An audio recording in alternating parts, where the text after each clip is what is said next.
नमस्कार। इसरो के इस महाअभियान से जुड़ने के लिए आप सादर आमंत्रित हैं। मैं पद्मदेव मिश्रा अपने को-होस्ट श्रीमती आरुषि सेठ के साथ आप सभी को और देश विदेश से जुड़े सभी दर्शकों का हार्दिक अभिनंदन और स्वागत करता हूं।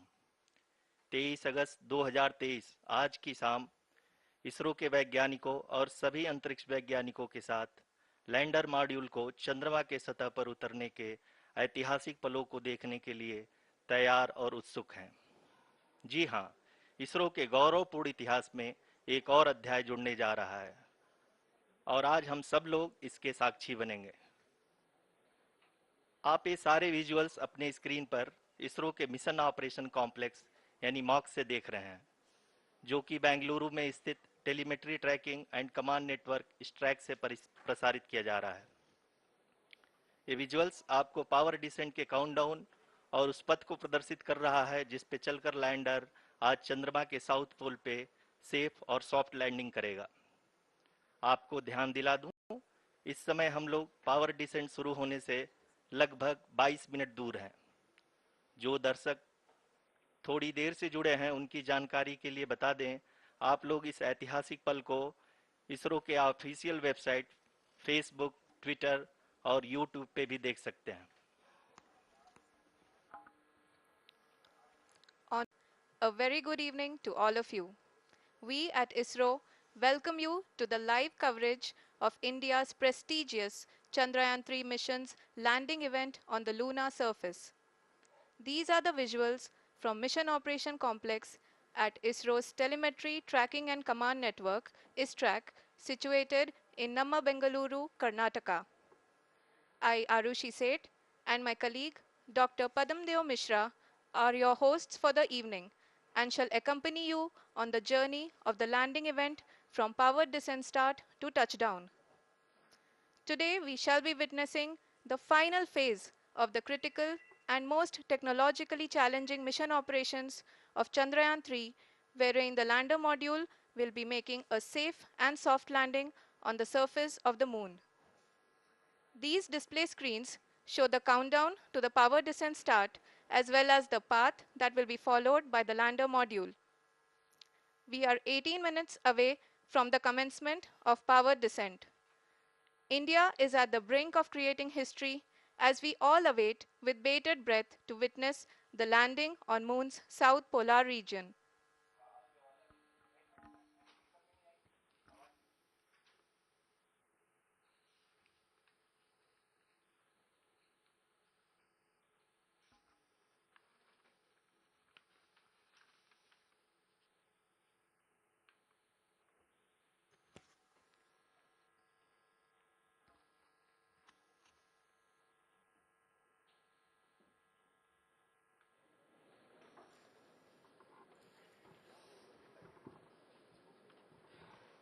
इसरो का पहला मून मिशन चंद्रयान 1 अक्टूबर 2008 में पीएसएलवी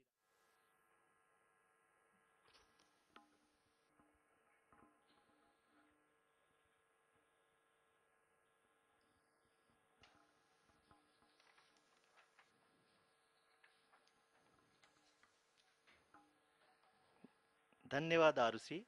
अगर मैं सही मायने में कहूं तो अंतरिक्ष का कोई भी मिशन हो और चाहे किसी भी देश के द्वारा संचालित किया जा रहा हो, इसरो मिशन की निश्चितता और अनिश्चितता के बीच बहुत ही महीन अंतर होता है, जिससे कि एक मिशन सफल या असफल होता है।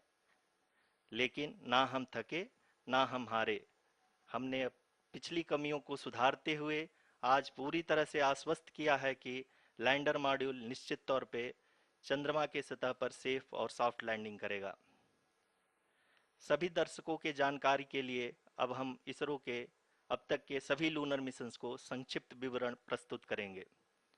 जी हाँ, इसरो का पहला मून मिशन चंद्रयान 1 अक्टूबर 2008 में पीएसएलवी रॉकेट के द्वारा सफलतापूर्वक प्रक्षेपित किया गया था। चंद्रयान 1 ने चंद्रमा के सतह पर पानी की खोज करके पहले ही इतिहास रच चुका है। यही कारण है कि आजकल विश्व के तमाम अंतरिक्ष वैज्ञानिक और स्पेस एजेंसियां चंद्रमा को और करीब से जानने के लिए उत्सुक दिख रही हैं। अगर हम बात करें चंद्रयान 2 की, जो इसरो का दूसरा मिशन है, जुलाई 2019 में इसरो के सबसे ताकतवर रॉकेट LVM-3 द्वारा सफलतापूर्वक प्रक्षेपित किया गया था। और आज भी लगभग 4 साल बाद यह चंद्रमा के 100 किलोमीटर के सर्कुलर ऑर्बिट में घूमते हुए बहुत ही उत्तम क्वालिटी का डेटा प्रदान कर रहा है। मिशन के प्रारंभ में इसकी आयु 1 साल निर्धारित की गई थी, परंतु LVM-3 द्वारा बहुत ही सटीक इंजेक्शन और मिशन मैनेजमेंट की वजह से चंद्रयान 2 काफी लंबे समय तक कार्यरत रहेगा। अब तक चंद्रयान 2 चंद्रमा के लगभग सभी भागों का चित्र ले चुका है।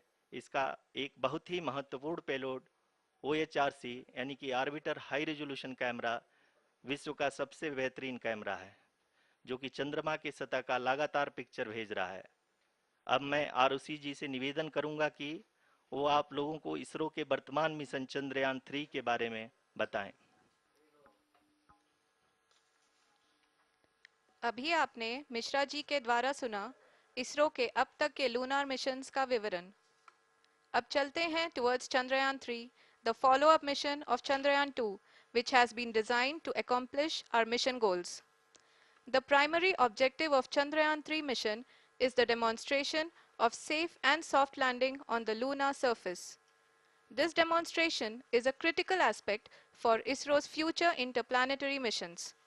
In addition to this, the mission objectives also include demonstration of roving capability and conduction of in situ scientific experiments on Moon's surface.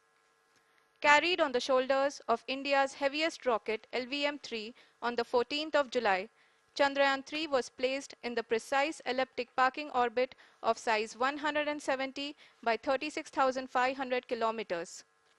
ISRO, in its mission plan of following the incremental trajectory approach, carried a total of 5 earthbound maneuvers. The fifth apogee-raising maneuver, which took place on the 25th of July, placed the spacecraft in an orbit of 250 by 1,27,000 kilometers. At the early hours of 1st August, the translunar injection was carried out, after which the composite module began the final leg of its long journey of nearly 3,84,000 kilometers for its rendezvous with the Moon. The TLI was a key step in the mission, enabling the spacecraft to escape Earth's gravitational pull and travel to the Moon.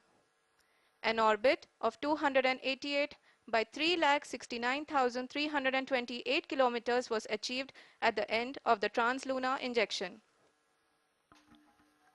जी हाँ, translunar injection किसी भी interplanetary mission के लिए बहुत ही आवश्यक परंतु कठिन operation होता है।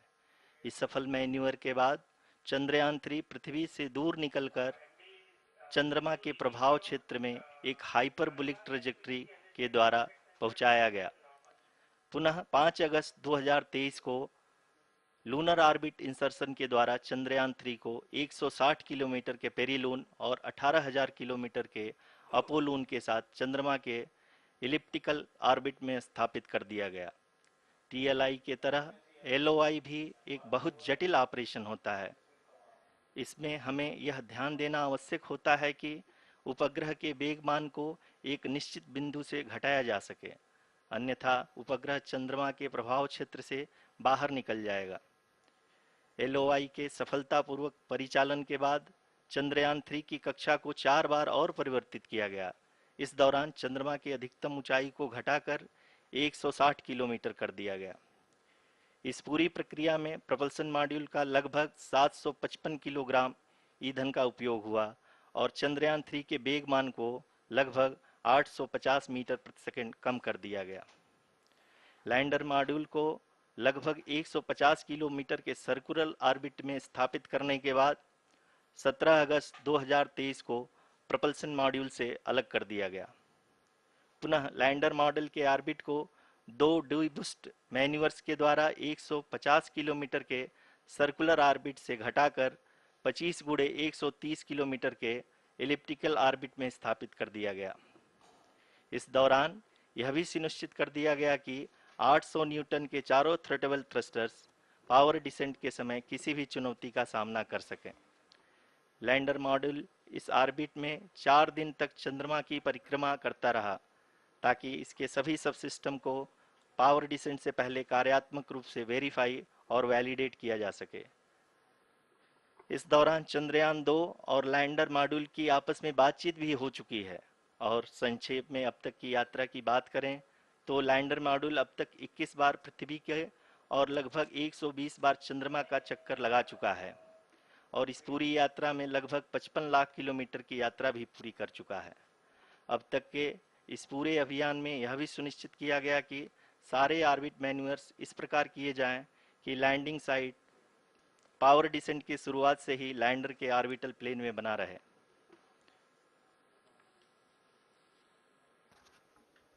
Make it further That is true complicated. indeed. We have arrived at the crucial juncture wherein the orbit plane contains the desired landing site at the start of powered descent. We are also happy to announce that live images from the Chandrayaan 3 lander imager camera is being received continuously. The demonstration of soft landing on the moon's surface is no ordinary feat due to the innumerable challenges and complexities involved. The lander velocity has to be killed from nearly 6048 kilometers per hour without any aid from the thin and tenuous moon's atmosphere. The lunar dust at the time of landing and the craters and boulders scattered over the moon's surface make it further complicated to achieve this. The new and improved Chandrayaan 3 design has been built after envisaging all the scenarios which the lander module can encounter. With several software improvements, provision for full-level redundancies, a plethora of special tests, namely the integrated hot test, integrated cold test, and lander leg drop tests were carried out for the lander module. The success of these tests has provided great confidence in the performance of all the onboard sensors, propulsion system, and associated guidance, control, and navigation algorithms. The key findings during the tests have enabled to improve the overall system performance. The largely unexplored south pole of the moon has been chosen as the intended landing site since there is a possibility of finding ice and other minerals which would be vital resources for future explorers. Apart from continuing investigations pioneered by Chandrayaan 1 and Chandrayaan 2, the Chandrayaan 3 mission will also provide invaluable data to the science community around the world. Let us give our viewers a glimpse on the configuration of Chandrayaan 3 mission.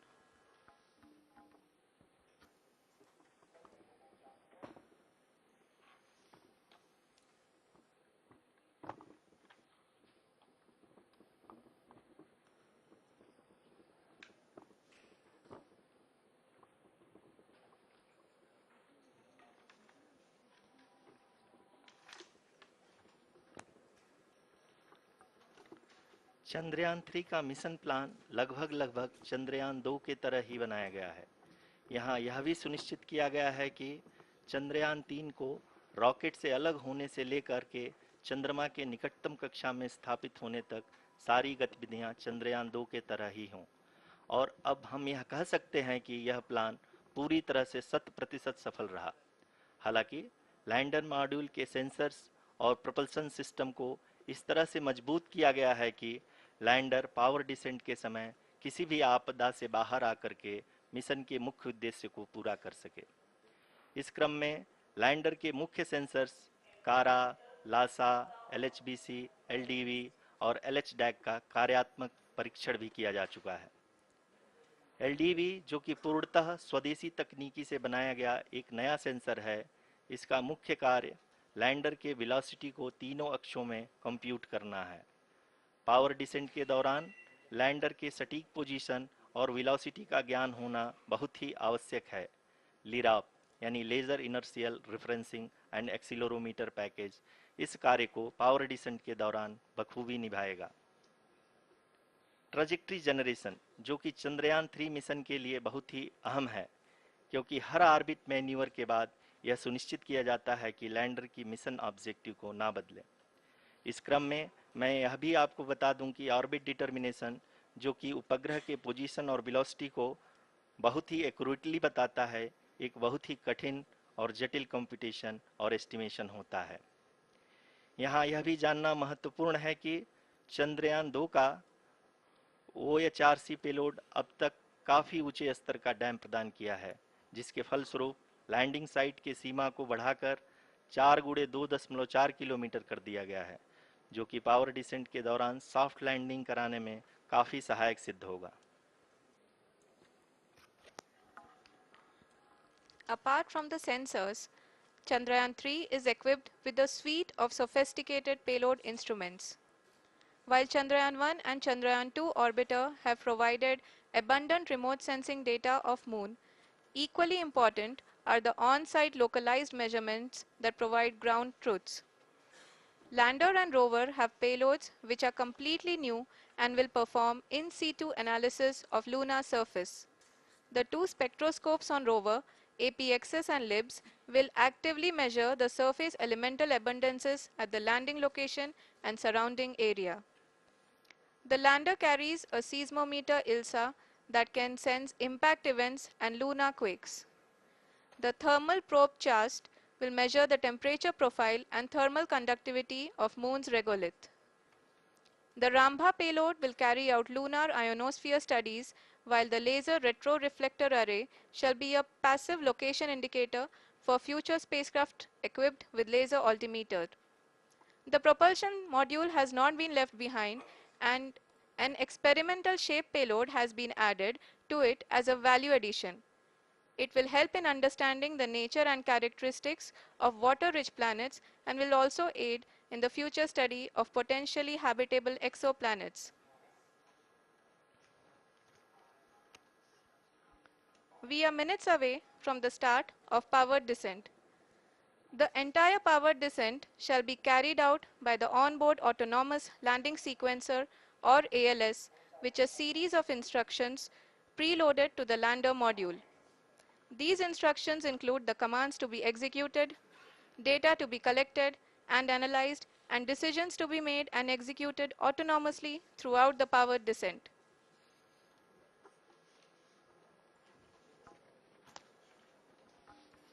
जी हाँ, अब हम power descent के बहुत ही करीब आ चुके हैं।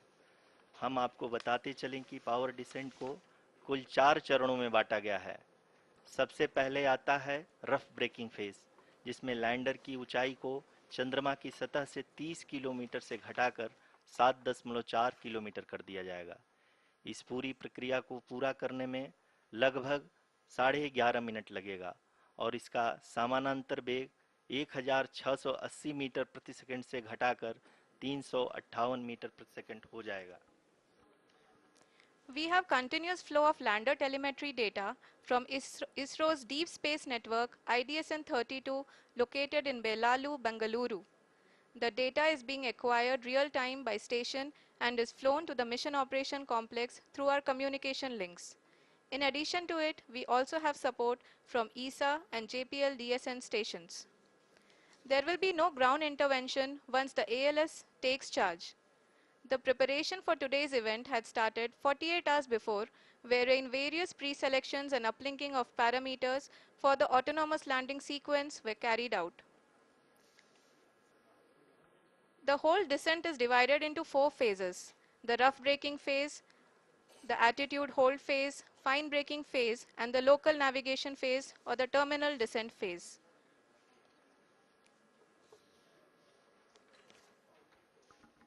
जी हाँ, attitude hold phase, जो कि पावर डिसेंट का दूसरा चरण है, एक बहुत ही महत्वपूर्ण फेज है।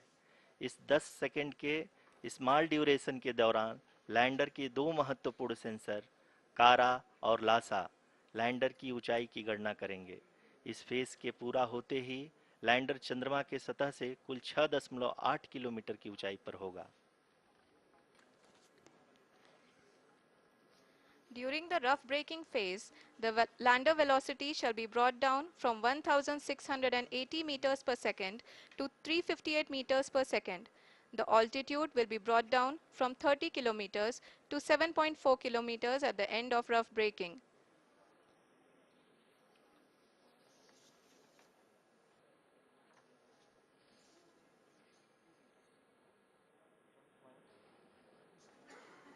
Currently,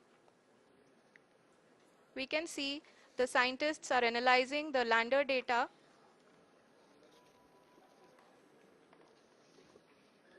जी हाँ, हम ये देख सकते हैं कि मिशन ऑपरेशन कॉम्प्लेक्स रूप में बैठे सभी वैज्ञानिक ये जो भी डेटा देख रहे हैं वो डीप स्पेस नेटवर्क आईडीएसन 32 के द्वारा प्रोवाइड किया जा रहा है।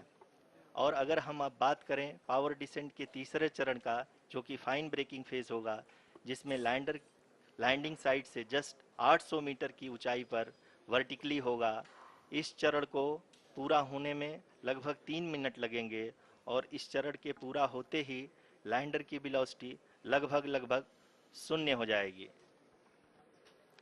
The scientists here at ISTRAC are glued to their systems, analyzing all sorts of complex data. We are very close to the powered descent, to the start of the powered descent phase.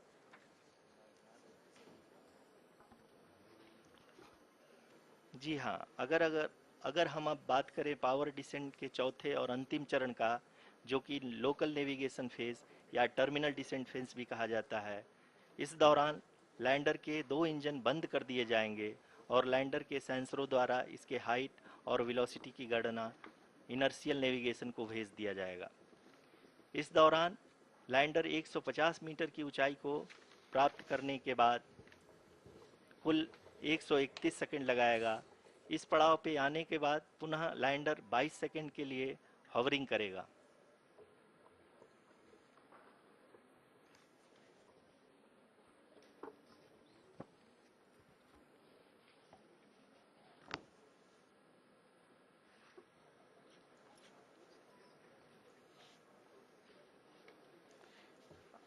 आप इस समय अपने screen पे mission operation complex में बैठे सभी मान्यगणों को देख सकते हैं, जो कि बहुत ही उत्सुकता के साथ टेलीमेट्री डेटा को देख रहे हैं।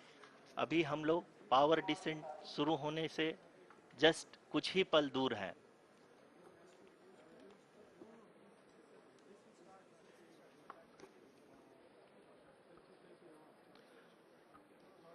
पावर डिसेंट शुरू होने में लगभग लगभग 30 सेकंड ही बचा है और हमको ये सारे data mission operation complex room में आईडीएसन 32 के द्वारा, जो कि लगातार लैंडर के कनेक्शन में बना हुआ है, प्रदान कर रहा है। Dear viewers, the pivotal power descent has begun and the lander module is propelling towards the moon's surface along the intended trajectory.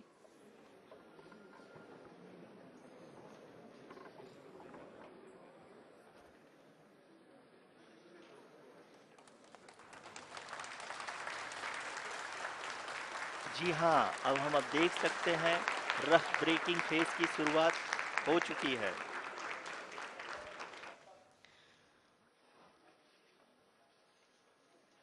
During this rough braking phase, the lander velocity shall be brought down from 1680 meters per second to 358 meters per second. The altitude will be brought down from 30 kilometers to 7.4 kilometers at the end of rough braking. All this in the duration of 690 seconds or 11.5 minutes. Currently, the Laser Inertial Reference and Accelerometer package (LIRAP) is aiding in the navigation. जी हाँ, अभी आप अपनी screen पे देख सकते हैं कि lander अब तक कुल 191 किलोमीटर हॉरिजेंटल दिशा में चल चुका है और अभी तक इसकी वेलोसिटी लगभग 31 किलोमीटर बनी हुई है।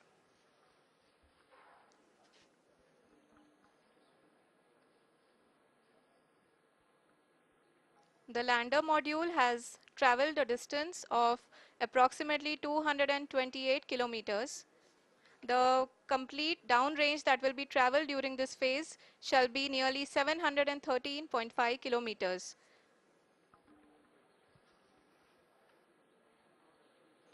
जी हाँ, कुल 745 किलोमीटर के इस रफ ब्रेकिंग फेज में आप देख सकते हैं कि हम लोग लगभग लगभग अपनी यात्रा 20% कंप्लीट कर चुके हैं।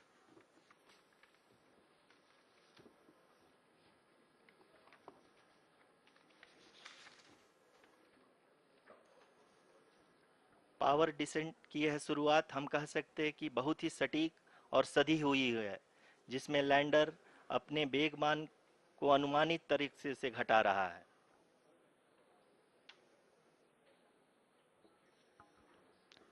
The altitude of the lander module will reduce from 7.4 kilometers to 6.8 kilometers during the next phase, which is going to be the attitude hold phase. We can currently see that the altitude of the lander module is nearly 31 kilometers. आरयूसीसी अभी हम इस ground trace को देखते हुए कह सकते हैं कि रफ ब्रेकिंग फेज की शुरुआत बहुत ही अच्छे तरीके से हुई है। आप ये देख सकती हैं कि जो भी प्रोजेक्टेड ग्राउंड ट्रेस है उसी पे अपना लैंडर मॉड्यूल आगे चलते हुए बढ़ रहा है। अभी तक ये देखा जा सकता है कि लैंडर मॉड्यूल लगभग लगभग 370 किलोमीटर क्षैतिज दिशा में चल चुका है। The mission operations team is analyzing the data. We can all see the seriousness and the concentration with which each and every parameter of the lander module is being analyzed. The performance so far seems to be nominal. जी आरुषि, चूंकि ALS activate किया जा चुका है इसलिए ground से कोई commanding नहीं की जा रही है। इस दौरान आपके स्क्रीन पे सारे डेटा इसरो के डीप स्पेस नेटवर्क से रियल टाइम में आ रहे हैं। इस मिशन में सेकेंड और थर्ड आर्डर गाइडेंस पॉलिनोमियल का प्रयोग हुआ है, जो कि इनर्शियल थ्रस्ट और एंगल के हमेशा सुनिश्चित करेगा। During the entire descent, there is no ground intervention as the ALS has taken charge. The preparation for today's event had started nearly 48 hours before, wherein various pre-selections and uplinking of parameters were done. We can see that the vertical velocity of the lander module has been brought down. It is continuously coming down. And the ALS had already been initiated 1 hour before the scheduled time of the power descent start. Following this, the throttleable engine electronics module, the TECM, was switched on and lander was oriented to the favorable attitude. जी हाँ, आप अपनी screen पे देख सकते हैं कि lander module जिसकी शुरुआत में वेलोसिटी 1680 मीटर पर सेकंड थी, लगभग लगभग 1150 मीटर पर सेकंड हो चुकी है, जो कि एक बहुत ही मैजेस्टिक शुरुआत कही जा सकती है इस रफ ब्रेकिंग फेज के लिए।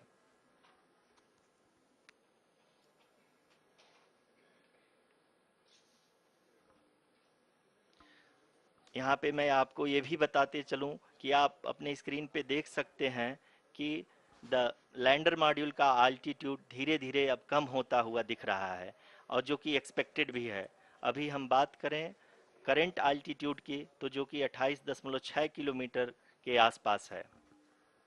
आप स्क्रीन पर ये भी देख सकते हैं Chandrayaan 3 lander imager display. The lander imager is continuously taking photographs of the moon's surface, and that is also being streamed here. Currently, the horizontal velocity has been brought down and the distance traveled is 574 kilometers. The current altitude is 27 kilometers as can be seen on the screen. जी हाँ, करीब करीब अपने आधे सफ़र को पूरा करते हुए इस रफ ब्रेकिंग फेज में लैंडर बहुत ही आगे की तरफ बढ़ते हुए अपनी ऊंचाई को घटा रहा है। अगर अब बात करें तो लैंडर की ऊंचाई चंद्रमा के सतह से लगभग 27 किलोमीटर से नीचे हो चुकी है, करीब करीब 26.7 किलोमीटर के आसपास है। The next phase after the rough braking phase is the attitude hold phase, which will be for a duration of nearly 10 seconds. The lander will be oriented such that both the altimeters will be looking exactly towards the moon's surface. At the end of this attitude hold phase, height measurement update to navigation system will be given from the laser and car band altimeters. Currently, we are in the middle of the rough braking phase. जी हाँ, अगर हम ध्यान से देखें तो लगभग 8 minute की यात्रा के बाद लैंडर अपनी हॉरिजेंटल वेलोसिटी को लगातार कम करते हुए अपनी ऊंचाई, अभी की ऊंचाई के समय 24 किलोमीटर की ऊंचाई प्राप्त कर चुका है।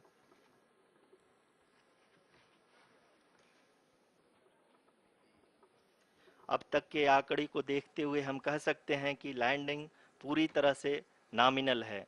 यहाँ पर हम देख सकते हैं कि हॉरिजेंटल वेलोसिटी लगातार कम होती हुई दिख रही है।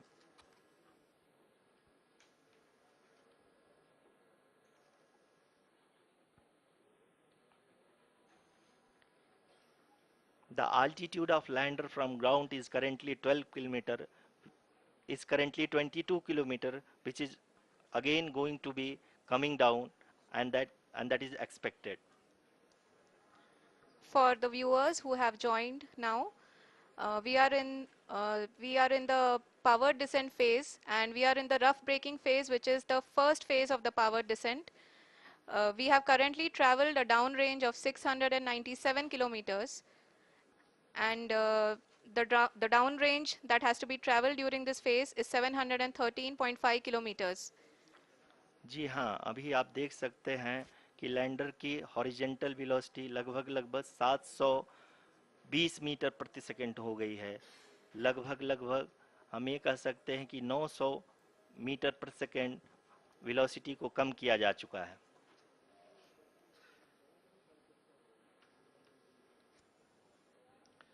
At the same time, we can see the altitude of the lander is just 17.8 kilometer from the moon surface, which is going to be around 7.4 at the end of the rough braking phase.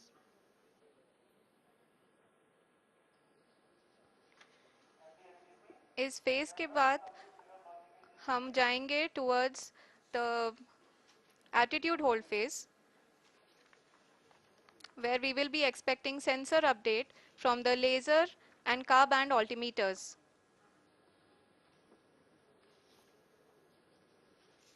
We can see the visualization of the lander module moving towards the moon's surface. The current altitude is nearly 15.2 kilometers, and the distance traveled is 754 kilometers. We can also see the image that the lander imager camera has been providing.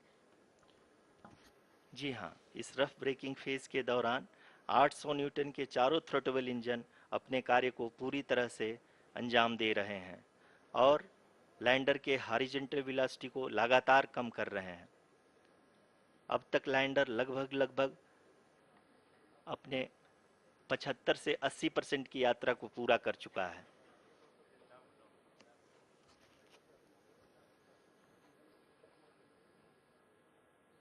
After the rough braking and the attitude hold phase, we shall be having the fine braking phase, which will continue for nearly 3 minutes.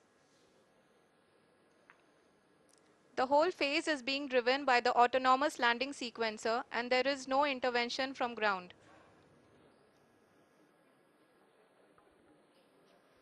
जी हाँ आरुषि, अभी आप अपनी screen पे देख सकती हैं कि जो करंट आल्टीट्यूड है चंद्रमा के सतह से लगभग लगभग 10 किलोमीटर के आसपास है। जी हाँ, हम अपने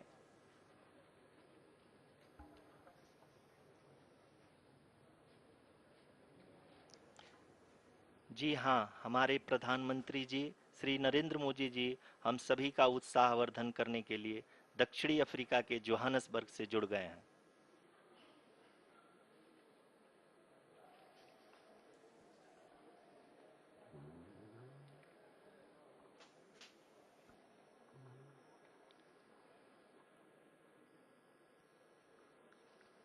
Yes, we are privileged to have with us Honorable Prime Minister of India, Shri Narendra Modi ji, who has joined us from South Africa's Johannesburg to encourage us.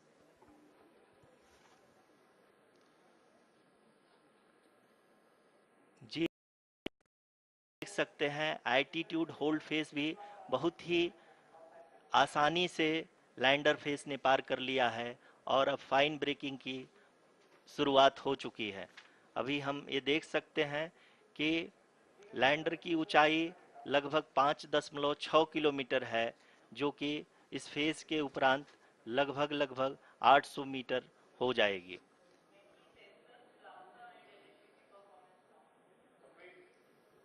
We can hear from the mission operations team that the sensors are performing nominally, and we are currently in the midst of the fine braking phase, which is going to continue for 3 minutes, and the altitude is going to be reduced to nearly 800 meters at the end of this phase.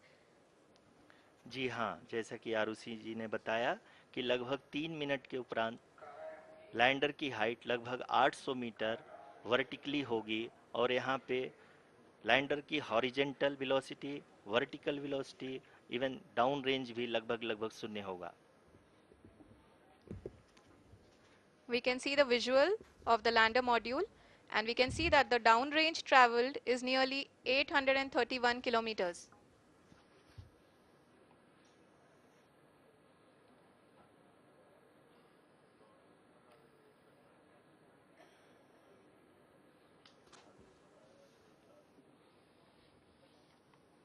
जी हाँ, आप अपनी screen पे देख सकते हैं कि lander की ऊंचाई अब चंद्रमा की सतह से लगभग 3 किलोमीटर से कम हो चुकी है। We are very close to the moon's surface, nearly 2.6 kilometers as we can see.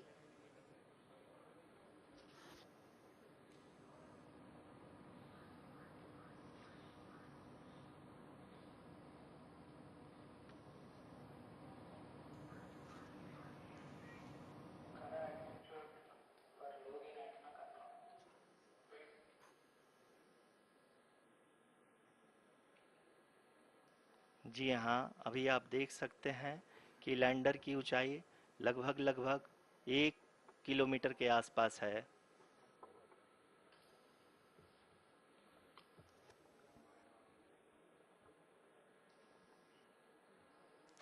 We are nearing the final phase of the power descent, which is going to be the vertical descent phase or the local navigation phase. जी हाँ, अब हम fine breaking wave के एकदम करीब आ चुके हैं। हाँ, आप तालियों के गड़गड़ाहट से सुन सकते हैं कि हम लोगों ने तीसरे चरण को भी बहुत ही सफलतापूर्वक हासिल कर लिया है, और अभी हम वर्टिकल डिसेंट फेज में आ चुके हैं, जिसकी शुरुआत भी बहुत ही अच्छे ढंग से हो चुकी है।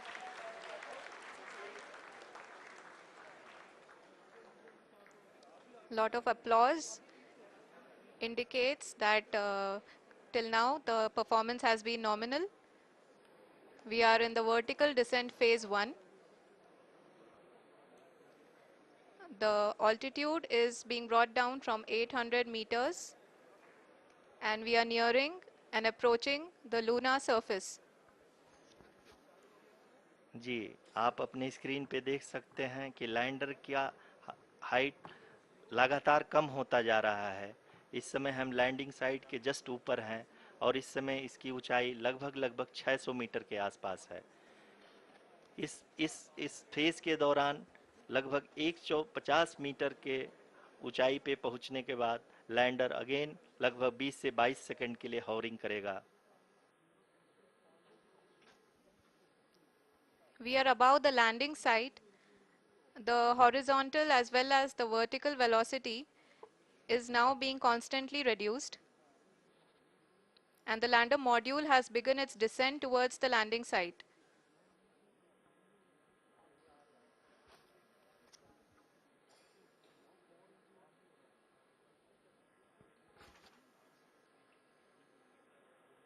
जी हाँ, आप अपने स्क्रीन पे देख सकते हैं, ये जो पथ निर्धारित किया गया है, लैंडर पूरी तरह से उसी को ही फॉलो कर रहा है। इस समय हम लगभग 200 मीटर की हाइट से भी कम आ चुके हैं।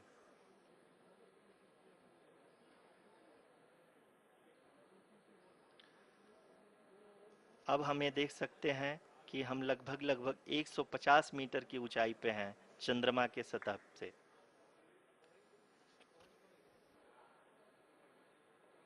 We are approaching the vertical descent phase 2, which will have the lander module hovering at nearly 150 meters above ji the हाँ, lunar surface. जी हाँ, आप इस तालियों के गड़गड़ाहट को सुन सकते हैं, जो कि सेकंड हाइब्रिड फेज के कंप्लीट होने के बाद इन सारे वैज्ञानिकों के द्वारा की जा रही है।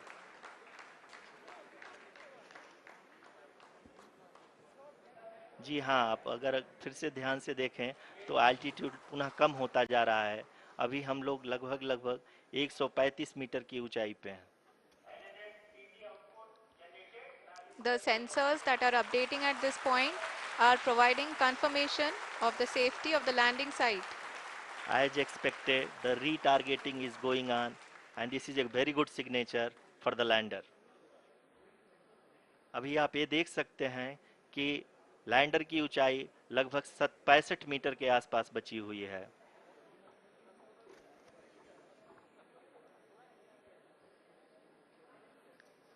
Currently, only two engines are now being fired, and we are nearly at zero velocity, vertical and horizontal. We were hovering, and now we are approaching the moon's surface. धीरे धीरे लैंडर की वेगमान को कम किया जा रहा है और हम अब लगभग 50 मीटर से भी कम आ चुके हैं। We can see the Honorable Prime Minister, Shri Narendra Modi ji, who is here to encourage us, and he is critically looking at the visuals.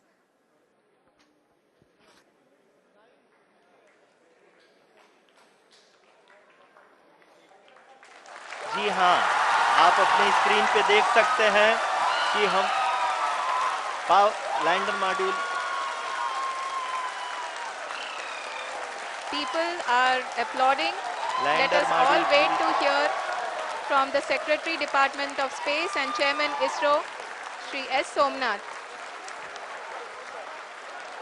Lander module पूरी तरह से सेफली और सॉफ्टली चंद्रमा के सतह पे लैंड हो चुका है। ये हम लोगों के लिए बहुत ही गर्व की बात है।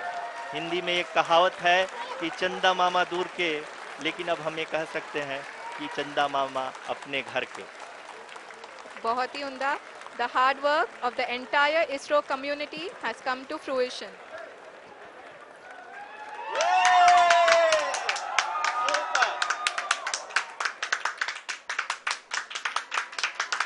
आदरणीय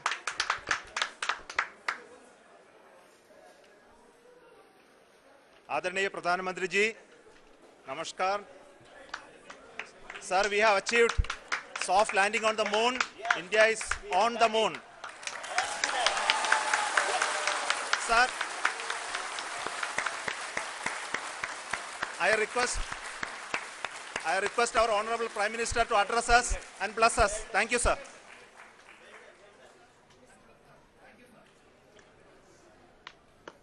मेरे प्यारे परिवारजनों, जब हम अपनी आंखों के सामने ऐसा इतिहास बनते हुए देखते हैं तो जीवन धन्य हो जाता है। ऐसी ऐतिहासिक घटनाएं राष्ट्र जीवन की चिरंजीव चेतना बन जाती है। ये पल अविस्मरणीय है। ये क्षण अभूतपूर्व है। ये क्षण विकसित भारत के शंखनाद का है। ये क्षण नए भारत के जयघोष का है। ये क्षण मुश्किलों के महासागर को पार करने का है। ये क्षण जीत के चंद्र पथ पर चलने का है। ये क्षण 140 करोड़ धड़कनों के सामर्थ्य का है। ये क्षण भारत में नई ऊर्जा, नया विश्वास, नई चेतना का है। ये क्षण भारत के उदयमान भाग्य के आह्वान का है। अमृत काल की प्रथम प्रभा में सफलता की ये अमृत वर्षा हुई है। हमने धरती पर संकल्प लिया और चांद पर उसे साकार किया। और हमारे वैज्ञानिक साथियों ने भी कहा, India is now on the moon. आज हम अंतरिक्ष में नए भारत की नई उड़ान के साक्षी बने हैं। साथियों, मैं इस समय ब्रिक्स समिट में हिस्सा लेने के लिए दक्षिण अफ्रीका में हूं, लेकिन हर देशवासी की तरह मेरा मन चंद्रयान महाअभियान पर भी लगा हुआ था। नया इतिहास बनते ही हर भारतीय जश्न में डूब गया है। हर घर में उत्सव शुरू हो गया है। हृदय से मैं भी अपने देशवासियों के साथ, अपने परिवारजनों के साथ इस उमंग और उल्लास से जुड़ा हुआ हूं। मैं टीम चंद्रयान को, इसरो को और देश के सभी वैज्ञानिकों को जी जान से बहुत बहुत बधाई देता हूं, जिन्होंने इस पल के लिए वर्षों तक इतना परिश्रम किया है। उत्साह, उमंग, आनंद और भावुकता से भरे इस अद्भुत पल के लिए मैं 140 करोड़ देशवासियों को भी कोटि कोटि बधाइयां देता हूं। मेरे परिवारजनों, हमारे वैज्ञानिकों के परिश्रम और प्रतिभा से भारत चंद्रमा के उस दक्षिणी ध्रुव पर पहुंचा है, जहां आज तक दुनिया का कोई भी देश नहीं पहुंच सका। अब आज के बाद से चांद से जुड़े मिथक बदल जाएंगे, कथानक भी बदल जाएंगे और नई पीढ़ी के लिए कहावतें भी बदल जाएगी। भारत में तो हम सभी लोग धरती को मां कहते हैं और चांद को मामा बुलाते हैं। कभी कहा जाता था, चंदा मामा बहुत दूर के हैं। चंदा मामा बहुत दूर के हैं। अब एक दिन वो भी आएगा जब बच्चे कहा करेंगे, चंदा मामा बस एक टूर के हैं। Friends, on this joyous occasion, I would like to address all the people of the world, the people of every country and region. India's successful moon mission is not just India's alone. This is a year in which the world is witnessing India's G20 presidency. Our approach of one earth, one family, one future is resonating across the globe. This human-centric approach that we present and that we represent had been welcome universally. Our moon mission is also based on the same human-centric approach. Therefore, this success belongs to all of humanity, and it will help moon missions by other countries in the future. I am confident that all countries in the world, including those from the global south, are capable of achieving such feats. We can all aspire for the moon and beyond. मेरे परिवारजनों, चंद्रयान महाअभियान के ये उपलब्धि भारत की उड़ान को चंद्रमा की कक्षाओं से आगे जाएगी। हम हमारे सौर मंडल की सीमाओं का सामर्थ्य परखेंगे और मानव के लिए ब्रह्मांड की अनेक संभावनाओं को साकार करने के लिए भी जरूर काम करेंगे। हमने भविष्य के लिए कई बड़े और महत्वाकांक्षी लक्ष्य तय किए हैं। जल्द ही सूर्य के विस्तृत अध्ययन के लिए ISRO Aditya L1 mission launch करने जा रहा है। इसके बाद शुक्र भी इसरो के लक्ष्यों में से एक है।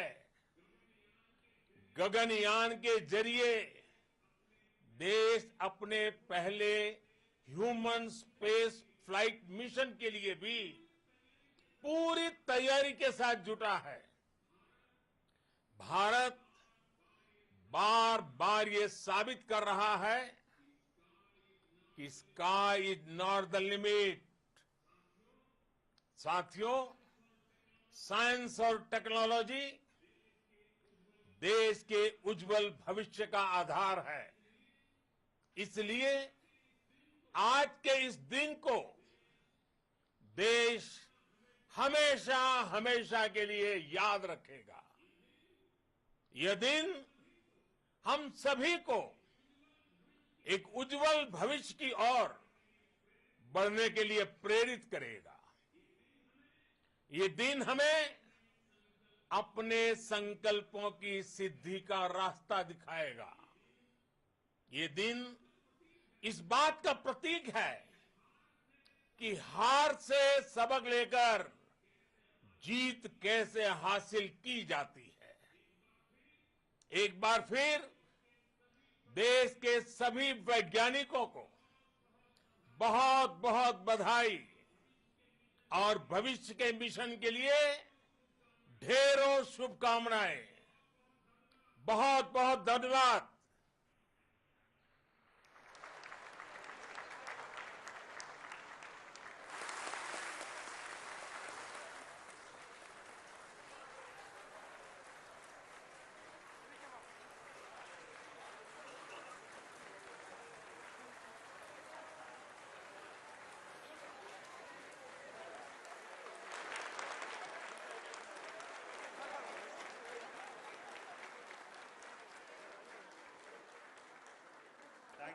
Thank you, Adharaniya Pradhan Mantri ji, for being part of our journey to this success.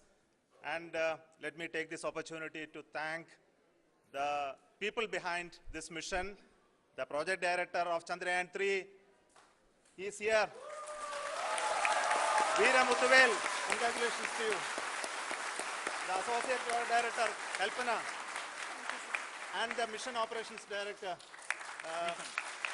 Srikanth. And the satellite was built at your house satellite center, Shankar and the director.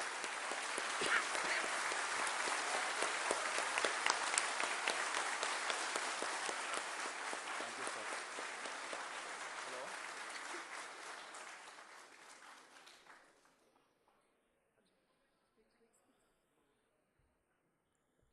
It's a great moment of happiness on behalf of team. It gives me immense satisfaction on achieving this goal as a project director of this mission. Uh, the entire mission operations right from launch till landing happened flawlessly as per the timeline, and we became the 4th country to land, to demonstrate the soft landing onto the moon surface, and we became the first country to go to the near to the south pole of the moon.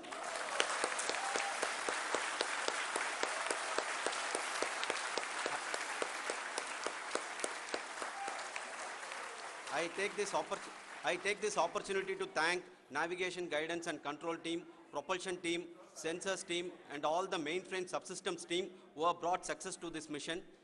I also take the opportunity to thank the Critical Operations Review Committee for thoroughly reviewing the mission operations right from launch till this date.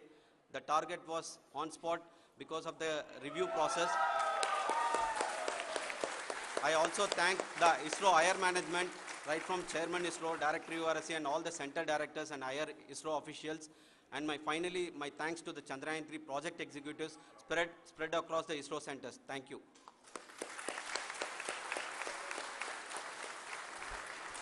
Mission Director Srikanth. It gives me an immense pleasure to be part of Chandrayaan 3 and acting as Mission Director. I would like to thank each and every team member who has supported in carrying out all the mission operations flawlessly. And I would like to thank my senior management, Chairman ISRO, Director URSC, my senior colleagues and my team members for carrying out and supporting all the things carrying out in a proper way. Thank you very much. Associate Project Director Kalpana. Good evening to all. This will remain the most memorable and the happiest moment for all of us, for our team Chandrayaan 3. We have achieved our goal flawlessly. From the day we started rebuilding our spacecraft after Chandrayaan 2 experience, it has been breathe in, breathe out Chandrayaan 3 for our team. And starting from the reconfiguration to all the special tests and the simulations we have conducted meticulously. And this has been possible only because of our immense effort from our Chandrayaan 3 team. And of course with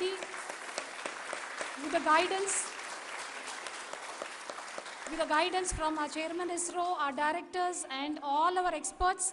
With all this, it has been possible. Thank you one and all. Thank you for all the minutest help which has been provided from all the areas of departments. Thank you. Thank you.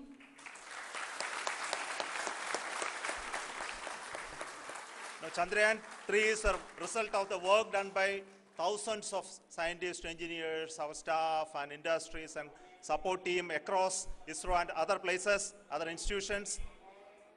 And Shankaran has been the lead of the center which integrated all of these efforts in the last so many years. So I request him to speak on behalf of all of you.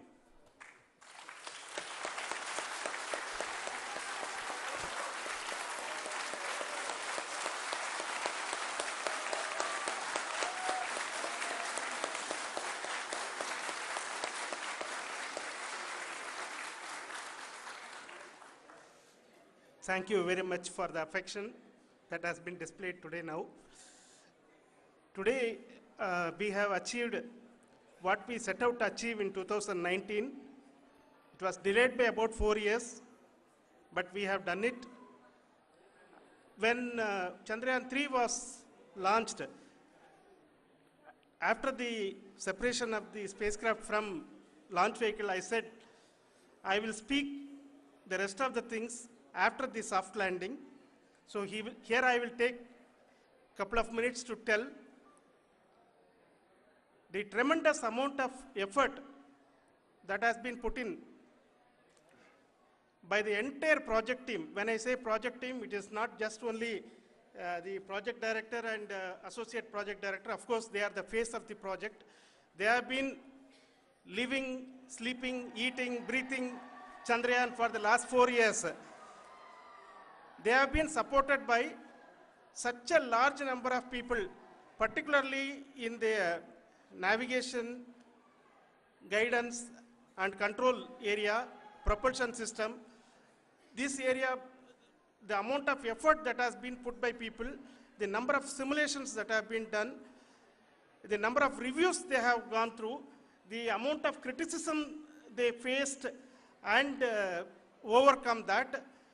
It is, as a person who has been watching this for the last 4 years along with them, my heart goes out for them. The amount of effort is tremendous. That is what ISRO is all about. That is what our organization has taught us to do. Now today, this success has put us even more higher responsibility, as the Honorable Prime Minister was telling, because we have set the bar now so high. Nothing less than nothing less spectacular than this is going to be inspiring for any of us in the future.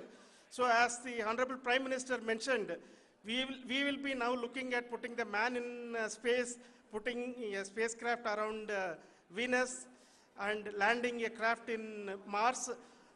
Work on all these activities are going on for few years. And this success today will inspire us and will spur us to take those efforts even more strongly, so that we will make our country proud again and again and again. Thank you very much for every one of you who have directly or indirectly participated in this mission, encouraged us, intentionally or unintentionally helped us in all for every one of you. A big thank you, because even casual remark, an unintended point can help a person who is striving to reach a goal. The person who is making that remark may not have meant it that way, but sometimes it can ignite that's why I said that even unintended help is very, very, very welcome, and we are very, very thankful for that.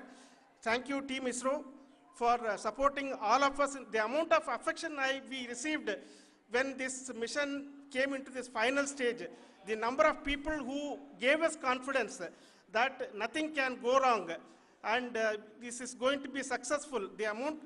In fact, I was not that much confident, because we have seen a couple of times issues, because I know very well, as a person who has been doing in this domain for 36 years, I know there are thousands of things. Any of that can anytime go wrong and derail. But so many of the people, because that I only see as the reflection of the effort we have put, that people are so happy to see this effort and they want us to succeed. It is not that they know that we are going to succeed. The people want us to succeed. So thank you very much for everyone for your love and affection.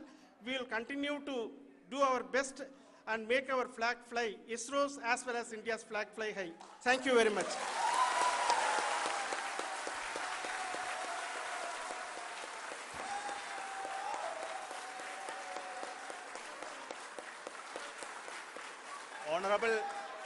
Honorable Prime Minister called me and conveyed his greetings to each one of you and your family, for the wonderful work you did in ISRO.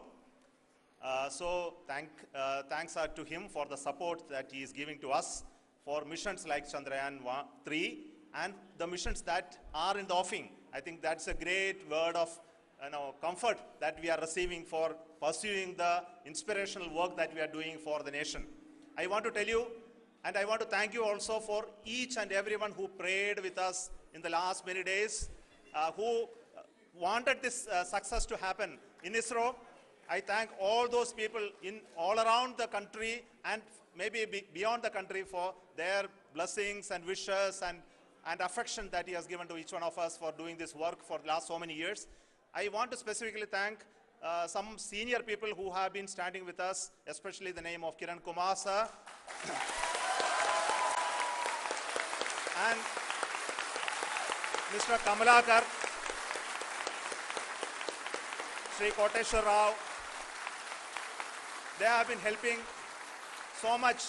They were part of the team to help them to get the confidence and get the reviews done to ensure that nothing goes with any mistakes.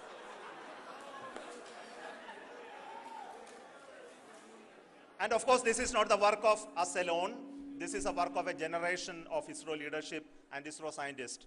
And this is a journey we started in Chandrayaan 1, continued in Chandrayaan 2, and Chandrayaan 2 craft is still working and doing a lot of communication work with us. And all the team that contributed to building Chandrayaan 1 and Chandrayaan 2 should be remembered and thanked while we celebrate Chandrayaan 3. And this is an incremental progress and definitely a great, huge one it is. And thank you so much for all the support and work that you have done.